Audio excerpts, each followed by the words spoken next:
toutes et tous. Ça y est, j'ai repéré qu'il y avait un monsieur dans la salle. Bonjour monsieur. Merci de passer ces prochaines minutes avec moi sur le thème « Vous avez déjà tout en vous pour changer ».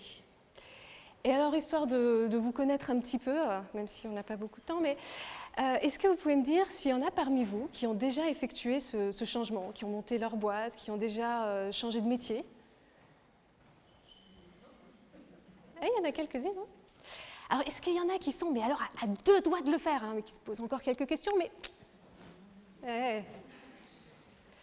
Bon, et alors, est-ce qu'il y en a qui sont là en disant « Ouais, moi je prends de l'info, hein, on verra bien, mais on va y aller doucement quand même ». Il y a quelques infos. Super. Et bien du coup, en ce qui me concerne, ça y est, j'ai changé. Alors j'ai changé, ça c'est ce que je dis maintenant. Hein. Maintenant je fais la fière, je suis coach en gestion de carrière, je suis très fière de moi. Il y a quelques années derrière, non, j'étais à votre place d'ailleurs, j'ai connu la première édition du salon professionnel où je prenais de l'info aussi. Et il y a quelques temps, pourtant, j'avais un bon job. J'avais un bon salaire. J'avais des collègues, mais au top. Je ne sais pas, il y avait quelque chose là. Il manquait quelque chose. Alors bon, forcément, j'avais une excellente raison. Ouais, c'est normal. Ouais, finalement, le chef, il n'est pas si bien. Et puis bon, les missions qu'on m'a données, on m'avait dit ça, et puis finalement, c'est pas comme ça. Bon, excellente raison, donc je changeais. En disant, forcément, ça ne va pas, donc je change. Et rebelote, le métier d'après, au bout d'un moment, quelque chose n'allait pas. Et à force de changer, je me suis dit, mais c'est pas possible. Alors je me disais, je suis une éternelle insatisfaite, je ne sais pas ce que je veux.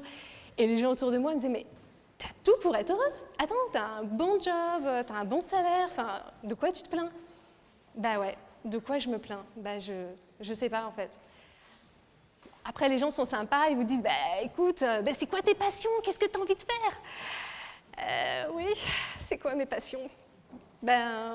J'aime tout. Du coup, c'est compliqué. Bon, donc voilà, mon problème, c'était qu'est-ce que je voulais faire?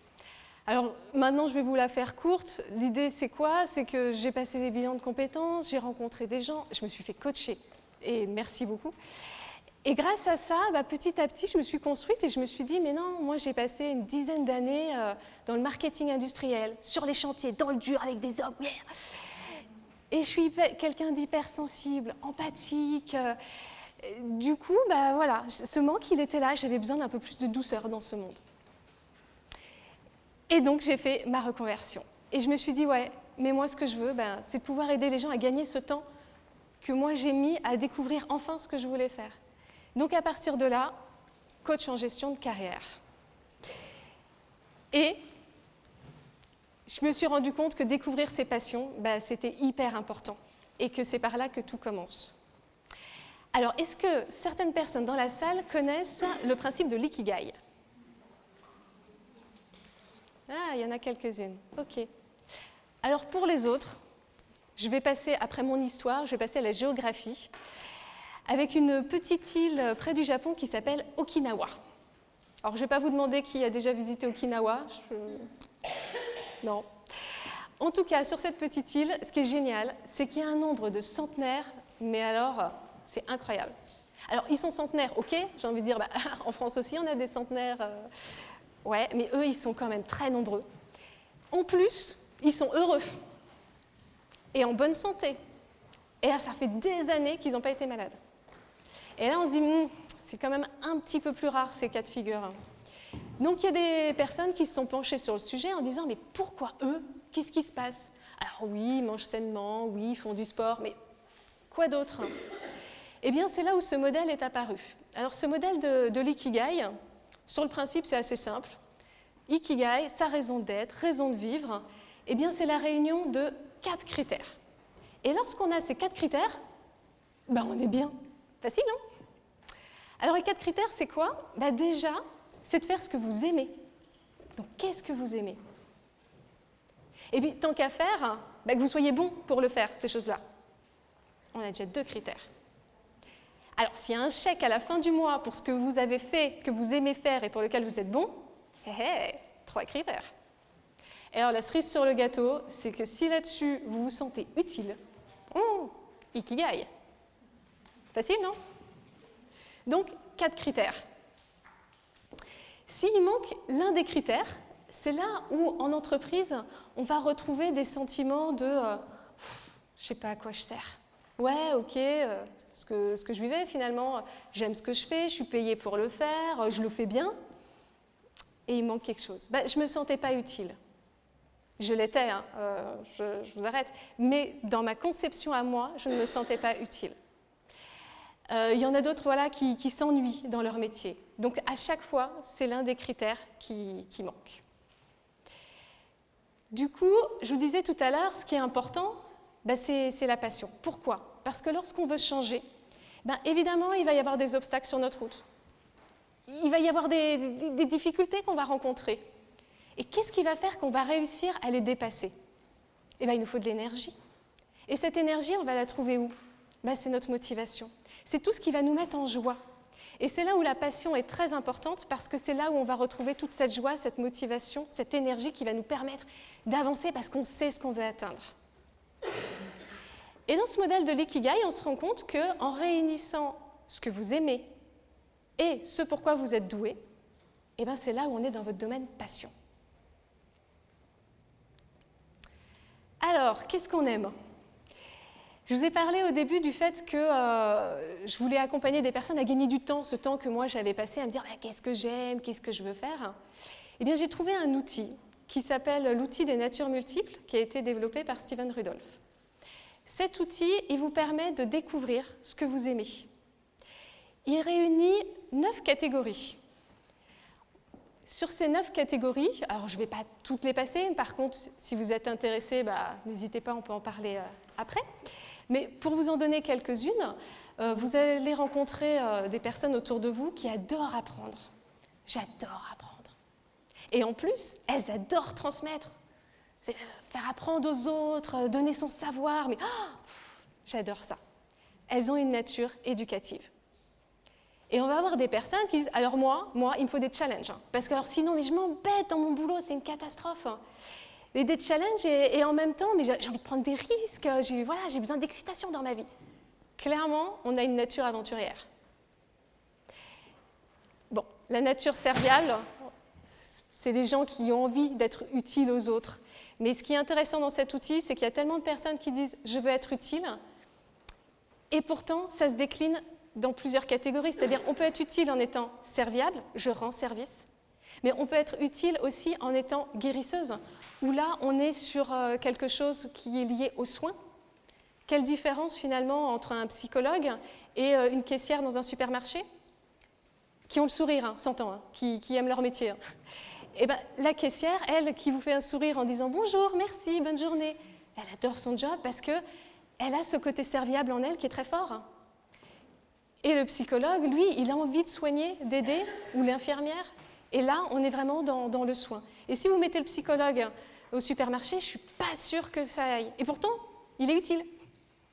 Et inversement. Donc c'est intéressant de bien comprendre ces différentes catégories. Donc, 9 natures par rapport à ce que vous aimez. Premier critère. Et le deuxième, maintenant, trouver ce pourquoi vous êtes doué. Alors là, il y a 10 intelligences. Alors quand je dis intelligence, je ne parle pas de quotient intellectuel, je ne parle pas de quotient émotionnel.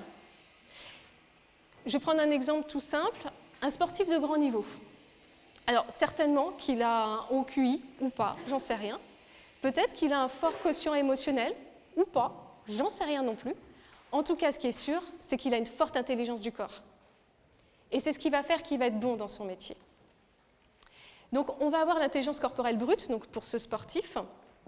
Il va y avoir l'intelligence interpersonnelle, toutes ces personnes qui créent facilement du lien, qui vont à la rencontre des autres, c'est facile, hein. Je ne sais pas si vous avez fait déjà des soirées réseau, puisqu'on dit qu'il faut augmenter son réseau quand on veut se lancer. Et vous arrivez là, il y a plein de personnes. Qu'est-ce que vous faites ? Vous êtes celui qui dit hey, « salut, et toi, tu fais quoi ?» Ou je vais regarder, je ne suis pas bien sûre. Donc voilà, donc soit vous êtes interpersonnel où c'est facile et vous y allez. Intrapersonnel, ça va être des gens qui se posent beaucoup de questions. Ouais, mais si je fais ça, ouais, mais peut-être qu'il faudrait que je fasse ça. Oh, et s'il se passe ça, mon Dieu, voilà. C'est très bien aussi, il n'y a aucun jugement de valeur dessus parce que ces personnes-là vont être plus dans la réflexion, mais il y a besoin de réflexion aussi pour savoir où aller et comment avancer. Donc voilà les 10 intelligences, et sachant qu'on peut avoir une intelligence aussi type naturaliste pour des personnes qui sont sensibles à tout ce qui est les animaux et l'environnement. J'ai donc eu mes 2 critères, il y a ce que j'aime, il y a ce pourquoi je suis douée. Ça donne 2 graphiques comme ceci, qui vont vous permettre donc de donner vos passions. Alors comme vous pouvez le constater, il y a de tout. Il y a 9 natures, 10 intelligences, mais vous avez tout en vous. Qu'est-ce qui change? Ce qui va changer, ça va être... Alors, je vous ai dit, je viens du bâtiment, donc je vais utiliser une référence bâtiment. On va considérer que sur ces 9 natures, 10 intelligences, c'est des canalisations, des tuyaux. Après, à quel point votre tuyau est large ou étroit? C'est-à-dire que si on vous demande de courir un marathon, admettons, si pour vous l'intelligence du corps, c'est quelque chose qui est très présent chez vous, ça va être facile. En s'entraînant, s'entend. Si c'est quelque chose qui pour vous n'est pas très fort, vous allez y arriver. Mais vous allez devoir mettre beaucoup plus d'énergie, beaucoup plus de pression pour arriver à la même chose. Et c'est pour ça qu'en entreprise, il y a des choses qui nous semblent faciles, où on le fait rapidement, et il y a des choses où bien sûr qu'on y arrive, on sait le faire, on peut le faire, mais c'est dur. Et d'en avoir conscience, ça permet, 1, de s'autoriser à prendre plus de temps pour faire ces tâches-là, 2, de se dire, mais comment je recharge mes batteries avant d'y aller et de le faire. C'est ce que ce graphique vous permet de voir à des endroits où il y a des sortes de creux, c'est de dire, ok, je sais faire, je saurais faire, mais déjà, première question, est-ce que j'en ai envie? Et si la réponse est oui, j'en ai envie, eh bien, ok, et comment je m'organise maintenant pour que dans ma vie, ça fonctionne? Donc, une fois que vous avez donc l'association des 2 et que vous avez ces schémas-là, eh bien, le logiciel, il travaille. Là, c'est bon, vous avez fini votre job. Et le logiciel, il répertorie plus de 800 métiers. Et par rapport à votre profil personnalisé, puisqu'on a tout en nous, mais à des degrés différents, il y a rarement une personne avec 2 profils identiques, eh bien, le logiciel va mettre les métiers pour lesquels vous serez le plus à l'aise. Donc, dans ces exemples-là, alors en l'occurrence, sur cette personne, on voit la nature guérisseuse avec ergothérapeute, qui était très forte. En rose, c'est le profil de la personne. En bleu, c'est le profil du poste. Donc, dans l'ensemble, ça correspond relativement, mais on voit bien que ça ne peut pas correspondre partout.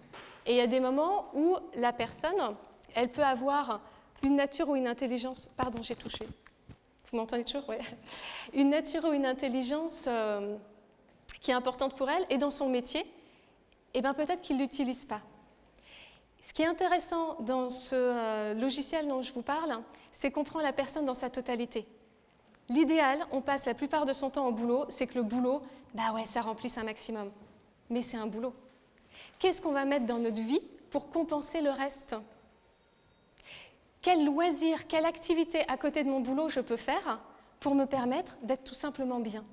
Parce qu'à partir du moment où il vous manque quelque chose, qui peut vous sembler anecdotique, je disais naturaliste par exemple, et pourtant je passe mes journées à travailler dans un bureau. Mais ça va me manquer énormément, j'ai besoin de sortir, j'ai besoin de bouger, mais je ne peux pas.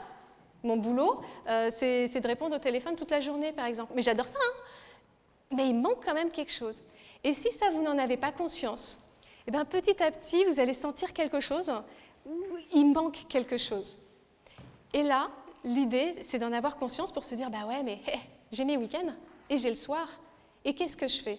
Eh bien moi, je vais me balader en forêt parce que c'est important pour moi. Et à partir de là, j'ai mon boulot qui me plaît parce que j'aime quand même répondre au téléphone. Et je vais me balader en forêt le week-end. Waouh, ça y est, c'est bon, j'ai tout pour moi.